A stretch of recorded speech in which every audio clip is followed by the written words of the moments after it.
तो ऐसी जगह होती है जहाँ पे हाथ भी टूटे होते हैं लोगों के, पैर भी टूटे होते हैं, पूरी तरह से जल चुके होते हैं। इस तरह के केसेस आते हैं और हजारों की संख्या में आते हैं, ऐसे नहीं है एक है दो है ऐसे है। Hello good morning. तो आज हम चर्चा करते हैं एक और इंपॉर्टेंट टॉपिक के बारे में, इंडियन हेल्थ केयर सिस्टम के बारे में। अब इंडियन हेल्थ केयर सिस्टम के नाम पे लोगों को दो ही चीजें पता है, एक सरकारी अस्पताल होता है, एक प्राइवेट हॉस्पिटल होता है।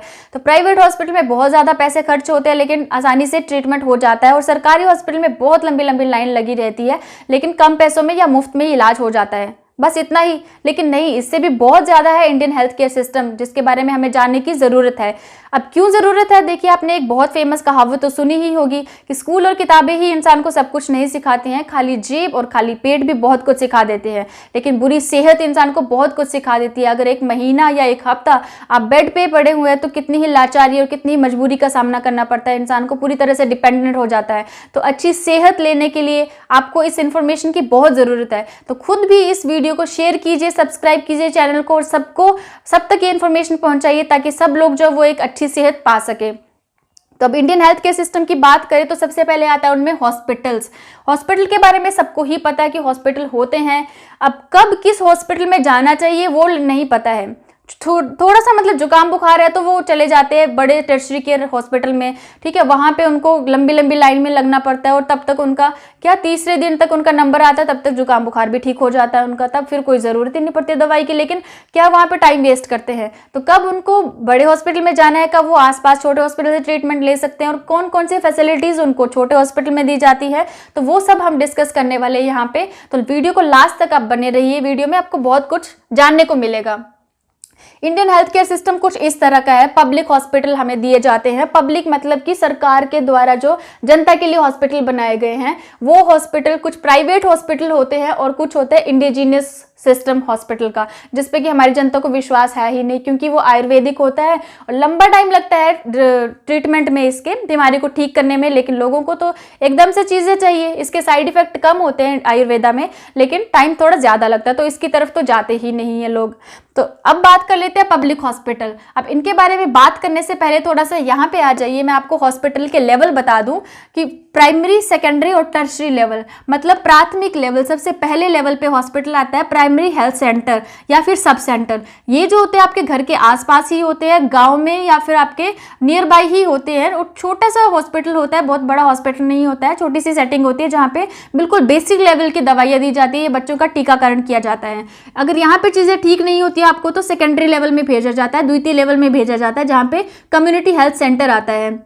अब ये जो हॉस्पिटल होता है यहाँ पे थोड़ी ज़्यादा फैसिलिटीज़ रहती है, ज़्यादा बेड रहते हैं थोड़े से, यहाँ पे माइनर ओटी भी होती है और छोटी मोटी सर्जरीज भी की जा सकती हैं और थोड़ा सा ट्रीटमेंट आपको अच्छा दिया जाता है। लेकिन यहाँ पे भी चीज़ें ठीक नहीं होती है तो फिर आपको कहाँ भेजा जाता है? टर्शरी लेवल में भेजा जाता है, जो कि बड़े हॉस्पिटल होते हैं, जैसे कि RML हो गया, एम्स हो गया। वहाँ पे क्या होता है, एडवांस जो होती है सेटिंग होती है, ICU रहता है, OT रहता है, और साथ ही साथ इन हॉस्पिटल में टीचिंग भी दी जाती है, नर्सिंग ऑफिसर्स को या डॉक्टर्स को यहाँ पे स्टडी भी करवाई जाती है। तो ये प्राइमरी, सेकेंडरी और टर्शरी लेवल के जो हॉस्पिटल होते हैं, आपको इनमें अंतर तो समझ आ गया होगा। अब यहाँ पे आते हैं PHC और सब सेंटर, जो होते हैं गांव में रहते हैं या फिर आपके घर के आसपास ही रहते हैं। अब CHC रूरल हॉस्पिटल होते हैं, डिस्ट्रिक्ट हॉस्पिटल होते हैं जो कि जिले में एक रहता है, टीचिंग हॉस्पिटल भी होते हैं जो कि मेडिकल कॉलेज उनका साथ में ही होता है, जैसे एम्स हो गया है ना, और स्पेशलिस्ट हॉस्पिटल भी होते हैं जैसे कि ILBS अगर दिल्ली की बात करें। अब शहरों और गांव की बात करें तो शहरों में तो हेल्थ केयर फैसिलिटीज़ बहुत ही अच्छी होती है, लेकिन फिर भी लोगों को नहीं नॉलेज है कि कहाँ पे उनको अप्रोच करना है। और अब गाँव की बात कर लेते हैं थोड़ी सी।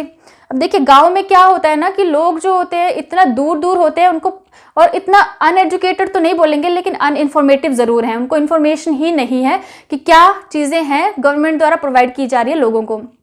देखिए, ये PHC और सब सेंटर हर किसी को प्रोवाइड किए जा रहे हैं, लेकिन फिजिकल लेआउट में, फिजिकल लेवल पे तो प्रोवाइड किए जा रहे हैं लेकिन कंसेप्चुअल लेवल पे नहीं है। मेरे बोलने का मतलब ये है कि लोगों को इसका पता ही नहीं है कहाँ पे है, कई जगह तो है ही नहीं, लेकिन जहाँ पे है वहाँ पे लोगों को पता ही नहीं है कि इन पे क्या दिया जाता है, उनको किस लिए बनाए गए हैं। तो वो चीज़ पता होनी चाहिए, ये आपकी हेल्थ के लिए बनाए गए हैं, प्राइमरी लेवल पे बनाए गए हैं। जब भी आप जुकाम बुखार हो तो आप यहाँ पे जाएं। लेकिन लोग क्या करते हैं, डिस्ट्रिक्ट हॉस्पिटल की तरफ भागते हैं, है ना। जब भी उनको कोई बीमारी होती है तो डिस्ट्रिक्ट हॉस्पिटल की तरफ भागते हैं, जो कि बहुत दूर होता है। अब जो डेली वेज वाले लोग होते हैं, डेली मतलब मजदूरी करके कमाई करने वाले लोग होते हैं, वो क्या करते हैं, सुबह 5 बजे घर से निकलते हैं हॉस्पिटल के लिए। मुश्किल से वो 9 बजे हॉस्पिटल पहुंचेंगे, उसके बाद लाइन में लगेंगे। ओपीडी में एक्चुअली पहले जाया जाता है, जहाँ पे पर्ची बनाई जाती है, डॉक्टर आपको देखता है, उसके बाद दवाइयाँ दी जाती है। तो ओपीडी में वो खड़े रहेंगे, 11-12 बजे जाके उनका नंबर आएगा। तो 11-12 बजे अगर डॉक्टर आपको कोई टेस्ट के लिए लिख देता है, जो कि आज की डेट में बहुत ही ज़रूरी है। देखिए, पहले जो बीमारियां होती थी सिंपल सी होती थी, बेचारी जुकाम बुखार होता था और या फिर स्टोन की बीमारी होती थी, ठीक हो जाते थे। लेकिन आजकल जो बीमारी है वो भी एडवांस लेवल की होने वाली है, हो रही हैं, डायग्नोस्टिक के बिना पता ही नहीं चलता है। और अगर आपको डॉक्टर ने 1-2 डायग्नोसिस लिख दिए, टेस्ट लिख दिए, तो क्या होगा, उसमें ही आपका पूरा दिन निकल जाएगा, 4 से 5 बज जाएंगे। रिपोर्ट तो सेम डे पे आती नहीं है। तो वो जो इंसान है वो 5 बजे घर के लिए रवाना हो जाएंगे, 9-10 बजे जाके घर पहुंचेंगे। तो नेक्स्ट डे के लिए उनमें इतनी हिम्मत ही नहीं बची होती कि वो अपना एक और दिन खराब करें। तो जब तक वो उनकी कंडीशन सीरियस नहीं हो जाती तब तक वो दोबारा वापस मुड़ के हॉस्पिटल में जाते ही नहीं है। तो जब सीरियस हो जाएगी कंडीशन तो एकदम भागेंगे, डिस्ट्रिक्ट हॉस्पिटल से एम्बुलेंस बुलाई जाएगी, तो वहाँ पे उनको ले जाया जाएगा। और जो सिचुएशन होती है उनकी बाहर हो जाती है इलाज से, उनको रेफर किया जाता है। अगर हिमाचल की बात करें तो टांडा मेडिकल कॉलेज या फिर आईजीएमसी में रेफर किया जाता है। और ये सेटिंग इतनी दूर होती है कि 7 से 8 घंटे लग जाते हैं आराम से पहुँचने के लिए। और जो इंसान है, जो मतलब पेशेंट है, वो रास्ते में 1 घंटे बाद ही दम तोड़ देता है और उनको फिर वापस लेके आना पड़ता है। हाँ, ये केसेस सेंसस में नहीं होंगे, कहीं नोटेड नहीं होंगे या इनके बारे में बात नहीं होती है, ये लेकिन एक्चुअल में चीज़ें हैं, ऐसा ही होता है। तो ये तो होगी रूरल हेल्थ सेटिंग की बात, गांव में ऐसा ही होता है। उनको क्या करना है, अगर छोटी मोटी बीमारी है तो वह तभी से इलाज शुरू कर देना है। अगर आपको पता है कि आपके नियर बाई कोई सब सेंटर है, कम्युनिटी हेल्थ सेंटर है, तो बीमारी नासूर बने उससे पहले ही आप उसका इलाज करना शुरू कर दीजिए। देखिए, क्या होता है ना कि सर्जरी, ऑपरेशन, एक कहावत है कि ऑपरेशन जो होता है वो एक सच की तरह होता है, जो दर्द तो देता है लेकिन बीमारी को जड़ से उखाड़ देता है। लेकिन पेन किलर जो होती है एक झूठ की तरह होती है, जो उसी टाइम रिलीफ दे देती है, खुशी दे देती है, दर्द को दूर कर देती है, लेकिन उसका साइड इफेक्ट जिंदगी भर रहता है।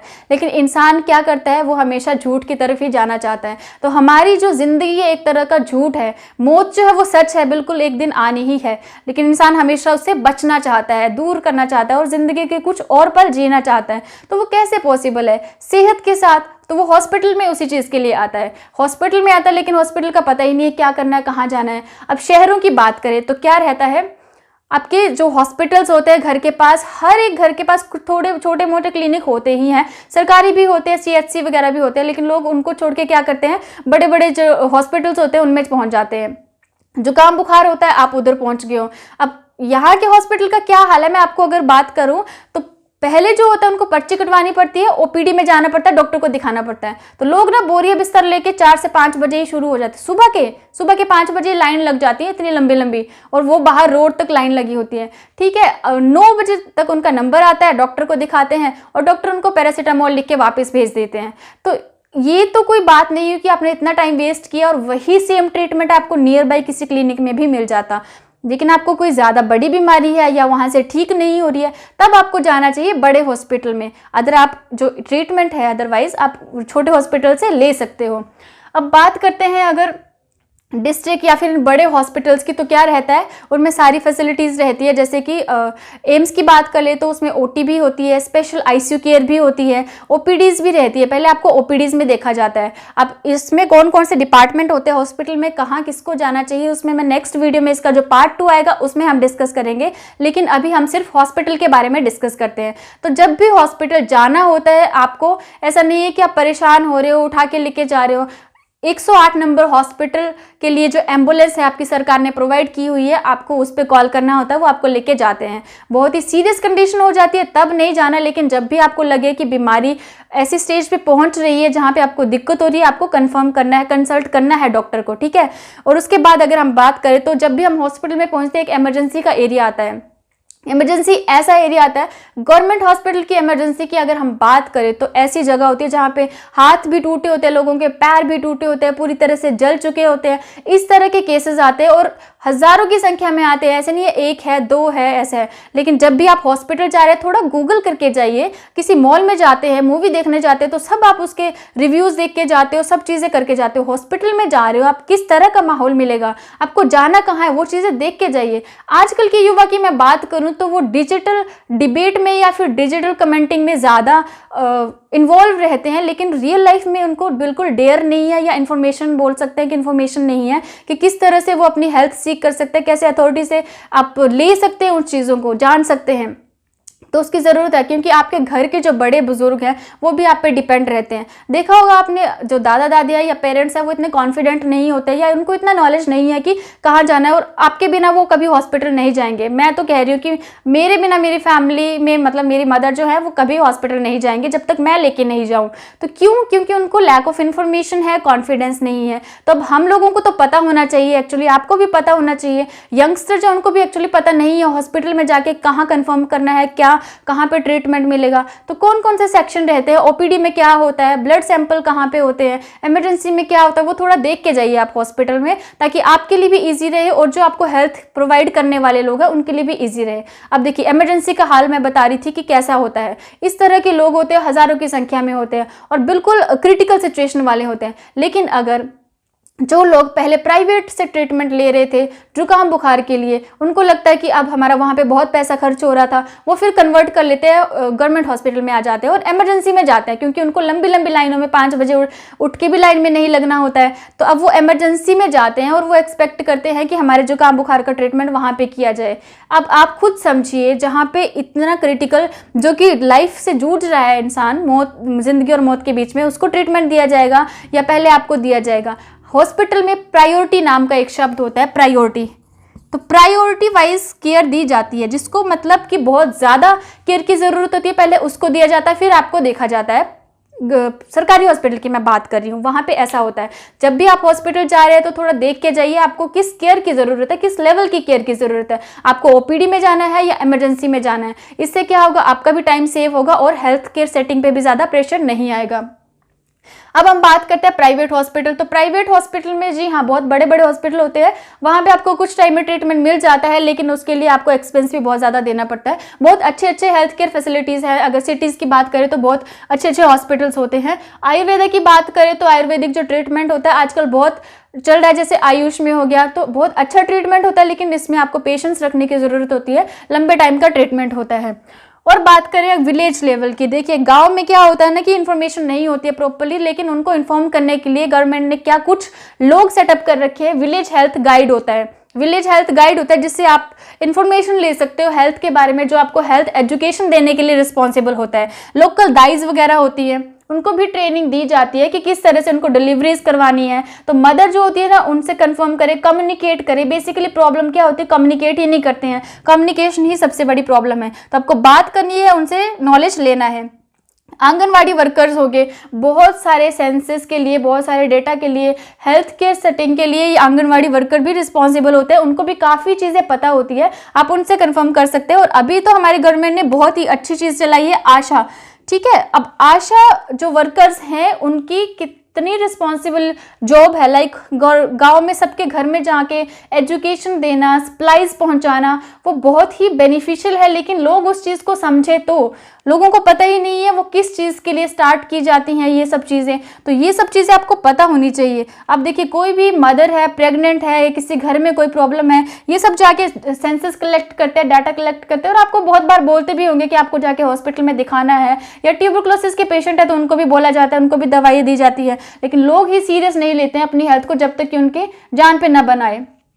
लेकिन आपको इन चीज़ों का ध्यान रखना है। और दूसरी बात, 108 जब आपको लेके जाती है एम्बुलेंस, जैसे कि मैंने यहाँ पे नंबर लिखा हुआ है, जब आप एम्बुलेंस में कॉल करते हैं तो वो इमरजेंसी में लेके जाती है, ठीक है। और उसके बाद आपको स्टेबलाइज करने के बाद देखा जाता है वार्ड में भेजना है, आपका ऑपरेशन करना है, आईसीयू में भेजा जाएगा या लैब में भेजा जाएगा। तो ये सब चीज़ें होती है। अब आपको अगर डिपार्टमेंट के बारे में जो इन्फॉर्मेशन चाहिए वो मैं बाद में बताऊंगी कि कौन से डिपार्टमेंट में किस तरह की आपको केयर की जाती है, वो सेकंड पार्ट में आएगा। लेकिन अगर आप हॉस्पिटल केयर सिस्टम की बात करें, इंडियन हेल्थ केयर सिस्टम की बात करें, तो इस तरह से रहता है। और आज की ये सच्चाई है कि गवर्नमेंट हॉस्पिटल में इतना रश होता है, इतनी ओपीडीज होती है, इतना इमरजेंसी में लोग होते हैं कि बिल्कुल भी लोगों को जो है वो प्रायोरिटी वाइज केयर के बारे में पता ही नहीं है।